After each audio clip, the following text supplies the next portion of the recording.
नमस्कार, स्वागत है आपका आरटी हलचल में और मैं हूं आपके साथ फाल्गुनी सोनी लेकर जिले के तरोताजा हालात। चलिए सबसे पहले नजर डालते हैं आज की हेडलाइंस पर। चोरी की 3 आरोपियों को पुलिस ने किया गिरफ्तार। सड़क हादसे में पिता और 6 साल की बेटी की हुई मौत, जिला अस्पताल में हुआ पोस्टमार्टम। मकान नहीं बनाने देने पर हितग्राहियों ने कलेक्टर से की शिकायत। मरीजों को जिला अस्पताल में नहीं मिल रही एम्बुलेंस सुविधा, हो रहे परेशान। और अब गतिविधियां विस्तार के साथ। बुरहानपुर के कोतवाली थाना क्षेत्र के बस स्टैंड की पान मसाला दुकान पर शटर तोड़कर चोरी की घटना को अंजाम देने वाले 3 आरोपियों को पुलिस ने महाराष्ट्र से गिरफ्तार कर लिया। उनके पास से पान मसाला भी बरामद किया।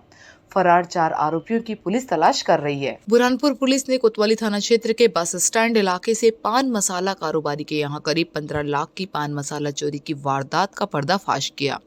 इस वारदात को महाराष्ट्र मालेगांव की पान मसाला चोर गैंग के सदस्यों ने अंजाम दिया। पुलिस ने फिलहाल इस मामले में 7 सदस्यों को आरोपी बनाया है, जिसमें से 3 को गिरफ्तार कर लिया गया। गिरफ्तार आरोपियों ने वारदात में उपयोग की गई पिकअप वाहन और 3.5 लाख रुपए का पान मसाला बरामद किया। खास बात यह है कि आरोपियों में से एक 3 साल पहले बुरहानपुर में इसी तरह की पान मसाला चोरी में आरोपी बनकर जेल काट चुका है। पुलिस ने बाकी बचे 4 आरोपियों को भी जल्द गिरफ्तार करने का दावा किया। एसपी राहुल कुमार ने बताया कि इस चोरी में 7 आरोपियों में से 3 सगे भाई हैं। पान मसाले वाले मामले में जो 2 नवंबर की रात को 15 लाख के आसपास का गुटखा और पान मसाला चोरी हुआ था, उसके अंदर अभी 3 आरोपियों को गिरफ्तार कर लिया गया है।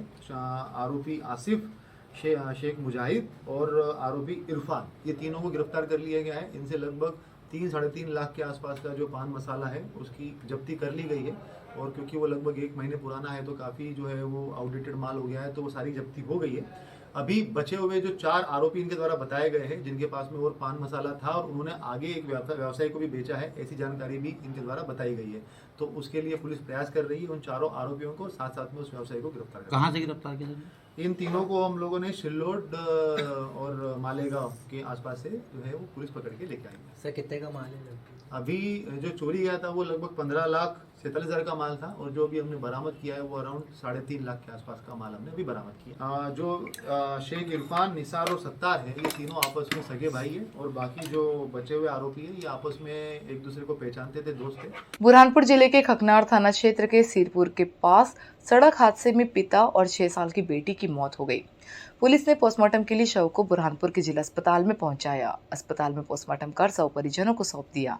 पुलिस ने मर्ग कायम कर जांच शुरू कर दी। बुरहानपुर खकनार थाना क्षेत्र के सिरपुर के पास सड़क दुर्घटना में पिता और 6 साल की बेटी की मौत हो गई।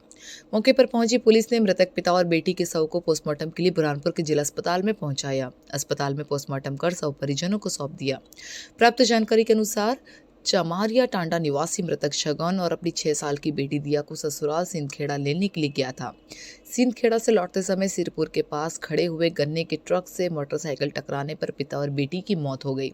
मौके पर बड़ी संख्या में लोगों की भीड़ जमा हुई। मौजूदा लोगों ने पुलिस को सूचना दी। पुलिस ने दोनों के शव को पोस्टमार्टम के लिए बुरहानपुर के जिला अस्पताल में पहुंचाया। मृतक पिता और बेटी का जिला अस्पताल में पोस्टमार्टम कराकर शव परिजनों को सौंप दिया। पुलिस ने मर्ग कायम कर जांच शुरू कर दी। ये बच्ची उसके मामा के यहाँ गई हुई थी तो उसके पापा लेने गए थे। वापस लौटने के टाइम पे ये हादसा हो गया। कहाँ पर हुआ ये सिरपुर के आसपास बता रहे। एक्सीडेंट? हाँ। किसी ने मार दी टक्कर या क्या हो? नहीं, सुनने में आया है कि एक गाड़ी खड़ी थी गन्ने की भरी हुई, तो उसने पीछे से उसमें टकरा गए। मोटरसाइकिल पे थे उसमें? जी। कितनी उम्र होंगी बच्ची की? बच्ची की करीबन 6 साल बता रहे। और पिता की भी मौके पर मौत हो गई। जी। बुरहानपुर के प्रतापपुरा क्षेत्र में रहने वाले हितग्राहियों को प्रधानमंत्री आवास योजना के तहत मकान बनाने के लिए राशि का आवंटन हुआ, लेकिन पड़ोसी मकान मालिक द्वारा उन्हें मकान बनाने से रोका जा रहा है, जिसकी शिकायत करने के लिए आज हितग्राही कलेक्टर कार्यालय पहुंचे और लिखित में कलेक्टर से शिकायत की। बुरहानपुर प्रतापपुरा क्षेत्र के हितग्राही प्रधानमंत्री आवास योजना में मकान का निर्माण कार्य करने में रास्ता मांग रहे सांसद प्रतिनिधि की शिकायत करने के लिए जिला कलेक्टर कार्यालय पहुंचे और उन्होंने लिखित में कलेक्टर को शिकायत करते हुए कार्यवाही की मांग की है। शिकायतकर्ता फजल हुसैन ने आरोप लगाते हुए कहा कि सांसद प्रतिनिधि आदित्य प्रजापति द्वारा प्रधानमंत्री आवास योजना के तहत मकान बनाने से रोका जा रहा है। हमसे रास्ते की मांग की जा रही, जबकि हम इस जमीन पर पिछले 15 वर्षों से निवासरत है। 3 बार शिकायत की है, लेकिन इसके बावजूद भी कोई सुनवाई नहीं हो रही, जिसको लेकर हम आज कलेक्टर कार्यालय पहुंचे और कलेक्टर को लिखित में शिकायत करते हुए निराकरण की गुहार लगाई। कलेक्टर ने समस्या सुनने के बाद निराकरण का आश्वासन दिया। हम लोग कलेक्टर ऑफिस से पट्टे के विषय में आए हैं। हमें माननीय मुख्यमंत्री जी से पट्टा प्राप्त हुआ है और अभी हमारे प्रधानमंत्री मोदी जी ने भी 1 लाख रुपए आवास योजना का दिया है और इसका काम चालू करने के लिए उनका मकान तोड़े हैं और हमारे पीछे जो रहते हैं वकील साहब, तो वो कह रहे हैं कि यहाँ से मुझे रास्ता निकालने में मकान नहीं बना दूँगा बोले।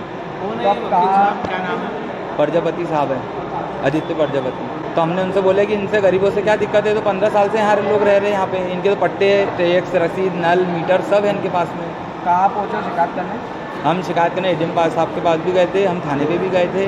आज कहाँ पर आए हो? आज हम कलेक्टर ऑफिस आए हुए। अब क्या चाहते हो आप? हम चाहते हैं गरीबों के पट्टे निरस्त नहीं हुए, इनके अगर पट्टे निरस्त हो जाएंगे तो लोग कहाँ रहेंगे। कितनी बार शिकायत कर चुके हैं आप इसकी? हम अभी 3 जगह चले गए। ये कौन है आदित्य प्रजापति? मतलब कोई नेता? पड़ोसी है पीछे। कोई नेता है? हाँ, नेता है ना, क्या है ये? सांसद प्रतिनिधि है। बुरहानपुर के जिला अस्पताल में मरीजों को एम्बुलेंस सुविधाएं नहीं मिल पा रही, जिस कारण मरीज परेशान हो रहे हैं। एक ऐसी तस्वीर बुरहानपुर के जिला अस्पताल से सामने आई। पीड़ित परिवार एम्बुलेंस सुविधा नहीं मिलने पर बीमार महिला को तांगे पर लेटाकर अस्पताल लेकर पहुंचा और प्रशासनिक सिस्टम को कोसता हुआ नजर आया। बुरहानपुर में एक बार फिर मानवता को शर्मसार करने वाला मामला सामने आया। यहाँ पर शिकारपुरा की रहने वाली साबिर बी की तबीयत बिगड़ने पर उसे एम्बुलेंस सुविधा तक नसीब नहीं हुई। साबिर बी के पति तांगा चलाते हैं, तो वह अपने तांगों से ही पत्नी को जिला अस्पताल लेकर पहुंचे। सरकार के इस सिस्टम को कोसते हुए नजर आए। यह तस्वीर सरकार के स्वास्थ्य सुविधाओं के नाम पर किए जाने वाले दावों की पोल खोलती हुई नजर आ रही। आइए हम आपको दिखाते हैं तस्वीरों में कि किस तरह से सिस्टम को कोसते हुए पीड़ित परिवार उपचार कराने के लिए जिला अस्पताल पहुंचा, लेकिन उन्हें ना तो एम्बुलेंस मिली, ना ही 108 से उन्हें कोई सहायता मिल पाई। पति खुद तांगा चलाकर अपनी पत्नी को तांगे में लेटाकर अस्पताल लेकर पहुंचे। दरअसल सरकार स्वास्थ्य सेवाओं को दुरुस्त करने के लिए और जन जन तक स्वास्थ्य सेवाएं पहुंचाने के लिए जहां एक और पानी जैसा पैसा बहा रही है, तो वहीं सरकारी मशीनरी और अफसरशाही इन योजनाओं को पलीतल लगाने में कोई काट कसर नहीं छोड़ रहे। शिकारपुर क्या हो गया? मेरे को रहा चक्कर आ रहे, चले फिरे जा नहीं रहा, खाना दादा ये टांगे से तो क्या कुछ पैसे वैसे नहीं है क्या आप लोगों के पास? नहीं भाई, कुछ एम्बुलेंस की सुविधा भी नहीं मिली आपको? नहीं माँ, फोन नंबर नहीं है वो एम्बुलेंस का अपने पास। फोन भी नहीं है? नहीं माँ, कौन करेगा अपनी सेवा इतनी। बुरहानपुर के जयस्तंभ चौराहे से मंडी बाजार तक दुकानदारों द्वारा अपनी दुकानों के बाहर सामान रख दिया जा रहा था, जिस कारण आए दिन यहां पर जाम के हालात लग रहे थे, जिसको लेकर यातायात सुबेदार ने नगर निगम के अमले के साथ दुकानदारों को मौके पर पहुंचकर समझाइश दी। बुरहानपुर के जयस्तंभ चौराहे से मंडी बाजार तक दुकानदारों द्वारा अपनी दुकानों के बाहर सामान रख दिया जा रहा था, जिस कारण यहां पर जाम के हालात लग रहे थे, जिसको लेकर नगर निगम और यातायात पुलिस को लगातार शिकायत प्राप्त हो रही थी। शिकायत के बाद आज नगर निगम और यातायात पुलिस का बल इस व्यवस्था को दुरुस्त कराने के लिए मौके पर पहुंचा और दुकानदारों को अपनी दुकानों के अंदर ही सामान रखने की हिदायत दी। यातायात सुबेदार हेमंत पाटीदार ने कहा कि लगातार ही दुकानदारों द्वारा दुकानों के बाहर सामान रख दिया जा रहा था, जिस कारण आए दिन जाम के हालात बन रहे थे। ऐसी व्यवस्था को सुधारने के लिए आज संयुक्त रूप से कार्यवाही की गई और दुकानदारों को चेतावनी देते हुए दुकानों के अंदर सामान रखने की समझाइश दी।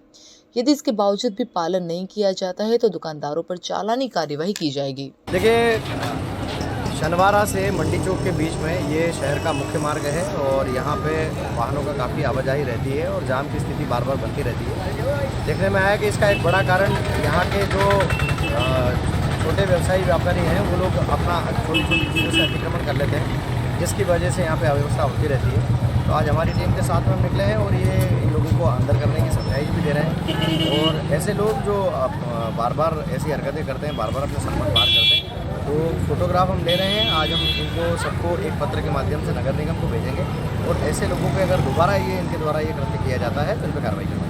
बुरहानपुर जिले के रेणुका नगर कॉलोनी के रहवासी आज जिला कलेक्टर कार्यालय पहुंचे और उन्होंने कॉलोनीनाइजर पर मूलभूत सुविधा नहीं देने का आरोप लगाते हुए कलेक्टर से लिखित में शिकायत करते हुए कार्यवाही की मांग की। कलेक्टर ने समस्या सुनने के बाद निराकरण का आश्वासन दिया। बुरहानपुर जिले की रेणुका नगर कॉलोनी वासी आज मूलभूत सुविधाएं नहीं मिलने के कारण परेशान होकर जिला कलेक्टर कार्यालय पहुंचे और कलेक्टर को लिखित में शिकायत करते हुए कॉलोनीनाइजर पर कार्यवाही की मांग की है। कॉलोनी में प्लाट खरीदने वाले लोगों ने बताया कि 2014-15 में कॉलोनी का विस्तार हुआ था। तब कॉलोनीनाइजर द्वारा प्लाट बेचते समय मूलभूत सुविधाएं देने का आश्वासन दिया था, लेकिन आज तक भी हमें कोई मूलभूत सुविधाएं मुहैया नहीं कराई गई, जिस कारण हमें काफ़ी दिक्कतों का सामना करना पड़ रहा है। कई बार कॉलोनीनाइजर से मूलभूत सुविधाएं मुहैया कराने की मांग की गई, लेकिन उनके द्वारा कोई सुनवाई नहीं की गई, जिस कारण हमें मूलभूत सुविधाओं के लिए परेशान होना पड़ रहा है। कॉलोनी वासियों ने कलेक्टर से लिखित में शिकायत करते हुए कॉलोनीनाइजर पर कार्यवाही करते हुए मूलभूत सुविधा मुहैया कराई जाए, इसकी मांग की। इस दौरान बड़ी संख्या में कॉलोनी वासी मौजूद थे।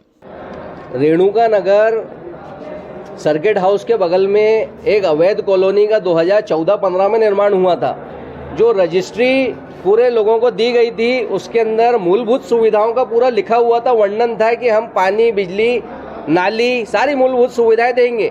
अब हो ऐसा रहा है कि कुछ भी मूलभूत सुविधाएं मिली नहीं है। ये अनअप्रूव्ड है, रेरा से भी अनअप्रूव्ड है और टीएनसीपी भी कुछ नहीं, पूरी तरीके से अवैध है। अब जो 3 कॉलोनाइजर है, उन्होंने लगातार इनसे पैसे भी वसूल करे। ये सब चीज़ों के शेख असदुल्ला, मोहम्मद अली और नितिन जोशी, ये 3 कॉलोनाइजरों ने पैसे वसूल करे और उसके बाद इनको बिजली और पानी का टेम्परेरी कनेक्शन लेके ज़्यादा पैसे, कम से कम 10 से 20 गुना, सभी जानते हैं 10 से 20 गुना ज़्यादा पैसे इनको हर महीने लग रहे हैं। बुरहानपुर के हमीदपुरा में 2 दिवसीय इज्तिमा में खंडवा बुरहानपुर जिले से करीब हजारों की संख्या में मुस्लिम समाजजन शामिल हुए। दिल्ली, पुणे सहित अन्य शहरों से आलिम दिन ने यहां पहुंचकर मुस्लिम समाजजन को दिन की बातें बताई। मंगलवार को सामूहिक रूप से की जाने वाली दुआ के बाद इज्तिमा का समापन हुआ। बुरहानपुर के हमीदपुरा में 2 दिवसीय इज्तिमा में खंडवा बुरहानपुर जिले में 1000 की संख्या में मुस्लिम समाजजन शामिल हुए। दिल्ली, पुणे सहित अन्य शहरों से आलिम दिन में ने यहाँ पहुंचकर मुस्लिम समाजजनों को दिन की बातें बताई। हर साल बुरहानपुर में इज्तिमा आयोजित किया जाता है, लेकिन 2 सालों से कोरोना संक्रमण के कारण ये आयोजन नहीं हो पा रहा था। 12 दिसंबर से 2 दिवसीय इज्तिमा शुरू हुआ। इसके लिए हमीदपुरा में करीब 10 एकड़ क्षेत्र में विशाल टेंट लगाया गया, जहां 4 पार्किंग स्थल बनाए गए। वजू के लिए व्यवस्था की गई। इसकी तैयारी करीब 1 माह से चल रही थी। इज्तिमा में अलग अलग शहरों से पहुंचे उलेमाओं द्वारा मुस्लिम समाजजन को दिन की बातें बताई जा रही। ये बताया गया कि 5 वक्त की नमाज अदा करना और उनके तारीखों पर बात हुई। हज, उम्रा, ज़कात, वजू के अहकाम, माँ बाप के साथ हुस्न सलूक, आपस में मोहम्मद, भाईचारा आदि विषयों उलेमाओं ने बात की। मंगलवार रात ईशा की नमाज के बाद दुआ हुई। इसके साथ ही इज्तिमे का समापन हुआ। दुआ में 1000 मुस्लिम समाजजन शामिल हुए। और वक्त हो चुका है आपसे विदा लेने का। जाते जाते डालते नजर आज की हेडलाइंस पर। चोरी की 3 आरोपियों को पुलिस ने किया गिरफ्तार। सड़क हादसे में पिता और 6 साल की बेटी की हुई मौत, जिला अस्पताल में हुआ पोस्टमार्टम। मकान नहीं बनाने देने पर हितग्राहियों ने कलेक्टर से की शिकायत। मरीजों को जिला अस्पताल में नहीं मिल रही एम्बुलेंस सुविधा, हो रहे परेशान। तो कल फिर होगी आपसे मुलाकात जिले की ताज़ा गतिविधियों के साथ। तब तक के लिए आरटी हलचल की पूरी टीम और मुझे दीजिए इजाजत। नमस्कार।